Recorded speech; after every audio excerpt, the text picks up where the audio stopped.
Billions of dollars, vanished, hidden in the mountains of Sinaloa, buried in safe houses across Mexico, laundered through businesses that don't exist anymore. Joaquin El Chapo Guzman controlled an empire that generated more money than most countries' GDP. And then he got caught, extradited, locked in a Colorado Supermax prison for the rest of his life. But here's the question nobody can answer. Where did all that money go? And more importantly, who inherits a drug lord's fortune when the drug lord can never spend it again? The answer might lie with two girls you've probably never seen. Twin daughters, born in Los Angeles, American citizens living somewhere in anonymity while the world speculates about whether they're billionaire heiresses or just children of a fallen kingpin with nothing but a notorious last name. Today, we investigate the mystery of El Chapo's twins and the fortune that may or may not be waiting for them. August 2011, Antelope Valley Hospital, Lancaster, California. Emma Coronel Ispuro, the 22-year-old beauty queen wife of the world's most wanted drug trafficker, gives birth to twin daughters. Their names, Maria Joaquina and Emali Guadalupe Guzman Coronel. From the moment they took their first breath on American soil, these girls became U.S. citizens, children of a man who would eventually be convicted of trafficking over 200 tons of cocaine into the United States. Daughters of a woman who would be sentenced to 3 years in federal prison for helping their father operate his criminal empire. But here's what makes their story so mysterious. They're ghosts, no social media presence, no paparazzi photos beyond a handful of grainy images from when they were toddlers. No interviews, no public appearances, no trace of where they live or how they're being raised. The Guzman twins are 13 years old now, living somewhere in the United States with their mother, Emma, who was released from federal custody in 2023. And the world is asking one question. Are these girls sitting on a multi-billion-dollar inheritance, or are they just children of a criminal with nothing but infamy to their name? The answer is far more complicated than anyone wants to admit. If you Google El Chapo's daughters, you'll find headlines that read like fairy tales or horror stories depending on your perspective. Billionaire heiresses, cartel princesses, the richest children you've never heard of. The narrative is seductive. El Chapo ran the Sinaloa Cartel for decades. Forbes once listed him as one of the most powerful people in the world, with an estimated fortune of over $1 billion. Some reports claimed his organization generated $3 billion annually at its peak. That's not million. Billion with a B. More money than most people can conceptualize. So the logic follows. If El Chapo had billions and his twin daughters are his legitimate heirs, then they must be inheriting that fortune. They must be living in luxury somewhere, trust funds loaded with cartel money, set for life despite their father spending the rest of his days in a 7 by 12-foot cell. But this narrative has a problem. It's built almost entirely on assumptions and myth, with very little basis in documented reality. Let's start with what we actually know. When El Chapo was extradited to the United States in 2017 and eventually convicted in 2019, the U.S. government sought forfeiture of his assets. The judge ordered him to forfeit $12.6 billion, that's billion with a B, in drug proceeds and illicit profits. $12.6 billion. That number sounds astronomical, because it is. But here's the catch. The government doesn't actually have $12.6 billion of El Chapo's money. That figure represents the estimated total value of drugs his organization trafficked over his entire criminal career. It's a symbolic number, a legal mechanism, not a pile of cash sitting in a government warehouse.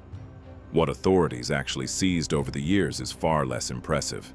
Mansions in Mexico, yes. Some luxury cars, bank accounts with a few million here and there, properties that were auctioned off. But we're talking about assets valued in the tens of millions, not billion. So where's the rest? Where are the billions that everyone assumes El Chapo accumulated? That's the mystery that makes the twins' story so compelling. Because if the money is out there somewhere, hidden in ways that even the DEA and Mexican authorities couldn't trace after decades of investigation, then maybe, just maybe, those twins have access to a fortune that the world will never see, documented in a courtroom. Or maybe there never were billions to begin with. Maybe El Chapo's wealth was always exaggerated, inflated by myth and media, and there's nothing for his daughters to inherit except a complicated legacy. Let's talk about what happened to El Chapo's money. The parts we can actually trace. When cartel bosses get arrested, authorities follow the money. They seize properties registered in the kingpin's name or connected shell companies. They freeze bank accounts. They auction off the cars, the jewelry, the mansions. They follow paper trails through money laundering operations. In El Chapo's case, authorities seized significant assets over the years. Multiple properties in Sinaloa, homes in Guadalajara, a collection of vehicles, some cash and gold. When you add it all up, the publicly documented seizures probably total somewhere between $50 and $100 million. A fortune by any normal standard, but a tiny fraction of the billions he supposedly controlled. So what happened to the rest? There are several theories. Theory 1, it never existed. The Sinaloa Cartel generated billions in revenue, but revenue isn't the same as profit, and profit isn't the same as one person's liquid assets. The money flowed through hundreds of people, suppliers, smugglers, distributors, corrupt officials who needed to be paid off. By the time you account for operational costs of running a transnational criminal empire, maybe there just wasn't as much left over as everyone assumes. Theory 2, it's hidden, buried in the mountains, stashed in secret properties under names that have never been connected to El Chapo, invested in legitimate businesses that appear to have nothing to do with the Sinaloa Cartel, sitting in offshore accounts in countries that don't cooperate with U.S. authorities. This is the theory that keeps the myth alive, that somewhere, somehow, there are billions waiting to be claimed. Theory 3, someone else has it. El Chapo had a wife, but he also had multiple partners over the years. He has adult children from previous relationships who are still actively involved in cartel operations. He has associates who may have been trusted with money that was never meant to come back. Maybe the fortune was divided up years ago, and El Chapo went to prison knowing he'd never touch it, but that his organization would survive. Now here's where the twins' U.S. citizenship becomes crucial to this mystery. If there is hidden money somewhere, if there are assets that haven't been seized, accounts that haven't been frozen, then having two daughters who are American citizens creates an interesting dynamic. Money held in U.S. accounts can be frozen by the government relatively easily if it's connected to criminal activity. But money hidden in Mexico, or further south in Central or South America, in countries with different banking laws and less cooperation with U.S. authorities, that's much harder to trace and seize. And if that money is eventually transferred to or accessed by U.S. citizens who were children when their father's crimes were committed, who have no criminal record themselves, who can plausibly claim they have no knowledge of where the money originated, the legal complications become enormous. This is what fuels the speculation. Not evidence that the twins have billions, but the possibility, the tantalizing, frustrating possibility that they might. To understand the twins' situation, you have to understand their mother, Emma Coronel Ispuro, former beauty queen, wife of a cartel boss, convicted criminal, and now free woman trying to rebuild her life. Emma was arrested in February 2021 at Dulles International Airport. The charges: conspiracy to distribute drugs and assisting her husband's operations, including helping plan his audacious 2015 escape from a Mexican maximum security prison through a mile-long tunnel. She pleaded guilty, she cooperated with authorities, and in 2023, after serving her sentence, she was released from federal custody. Now she's somewhere in the United States with her twin daughters who were just babies when their father was extradited, who have spent their entire conscious lives with their father in prison, who are now teenagers being raised by a mother who has her own criminal conviction. Before her arrest, Emma lived publicly. She attended her husband's trial in New York, sitting in the courtroom every day wearing designer clothes and expensive jewelry, projecting an image of loyalty and luxury. She had an Instagram account where she posted photos, carefully curated glimpses of a life that looked comfortable. if not lavish. And occasionally, very occasionally, the twins would appear in these posts, as toddlers being held by their mother, as young girls at a birthday party. Always with their faces partially obscured or turned away from the camera, always protected from full public exposure, but present enough that people could see they existed. The few images that did emerge showed what looked like a comfortable, middle-class life. Nice houses, but not mansions. Decent cars, but not fleets of Ferraris. Birthday parties that looked expensive, but not outrageously so. But here's the problem with analyzing Emma's lifestyle as evidence of the twins' wealth. Most of what we think we know is speculation. We see a designer handbag in one photo and assume she has a closet full of them. We see a nice house and assume it's owned, not rented. We see the children at what looks like a private event and assume they're in elite private schools living billionaire lifestyles. The truth? We don't know. Emma's legal troubles and the intense media scrutiny mean she has every reason to keep her daughters' lives as private as possible. And privacy, in the age of social media, looks suspicious. When you hide, people assume you're hiding something valuable. Let's get into the legal reality of what these twins can and cannot inherit. First, understand this. In the United States, the government has broad authority to seize assets connected to criminal activity. It doesn't matter if those assets are registered in someone else's name. If the government can prove the money came from drug trafficking, racketeering, or other criminal enterprises, they can take it. This is why El Chapo's billions, if they existed, can't simply be transferred to his daughters in some neat inheritance. Any money that can be traced to his criminal organization is subject to asset forfeiture. But here's where it gets complicated. Maria Joaquina and Imali Guadalupe were born in 2011. They were 6 years old when their father was extradited. They are 13 years old now. They have committed no crimes. They have no involvement in their father's organization.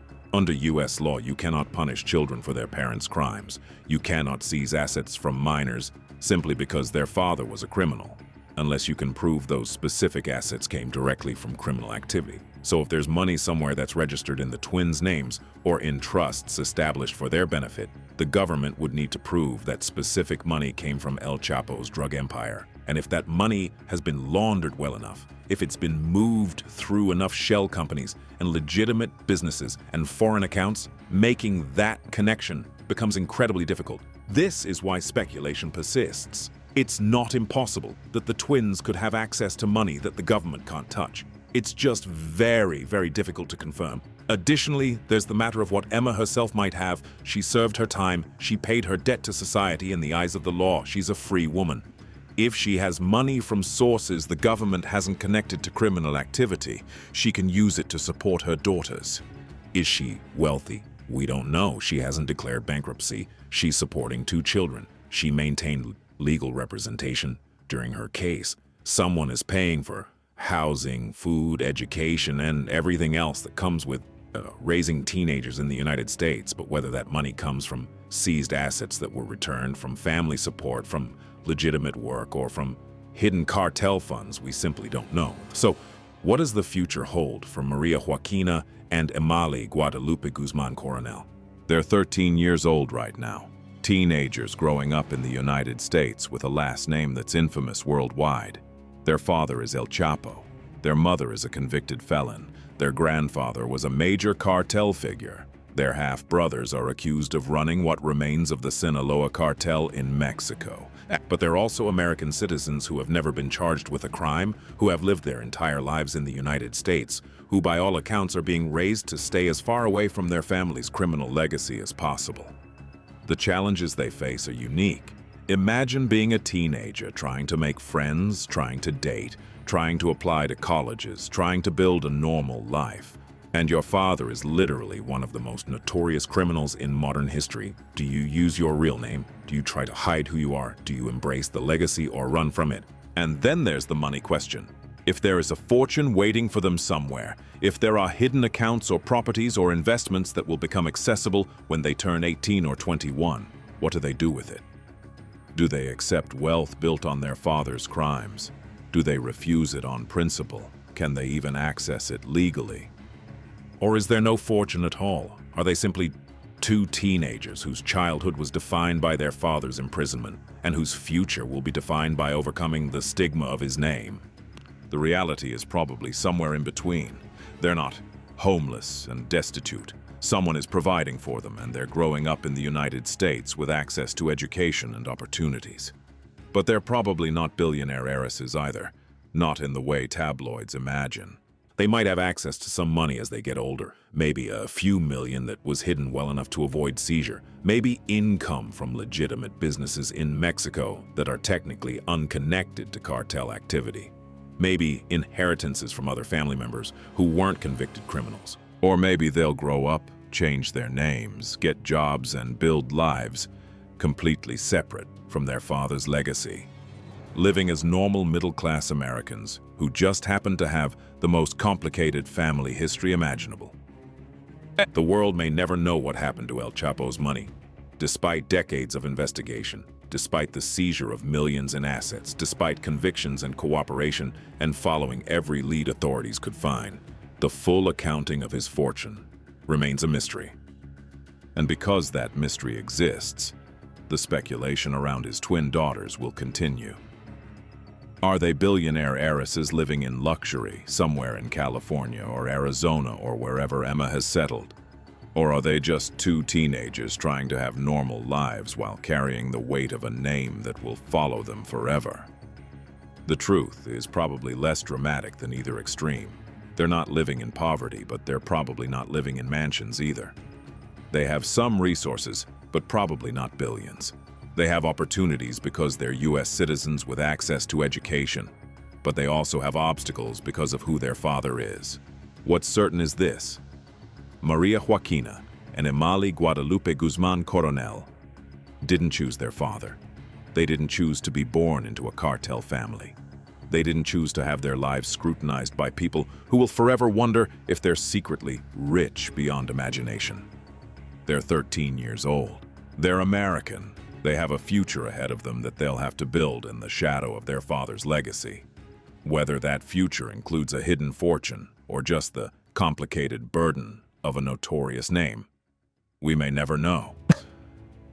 The mystery of El Chapo's billions remains unsolved, and his daughters, invisible, protected, unknowable, remain at the center of that mystery, whether they want to be or not.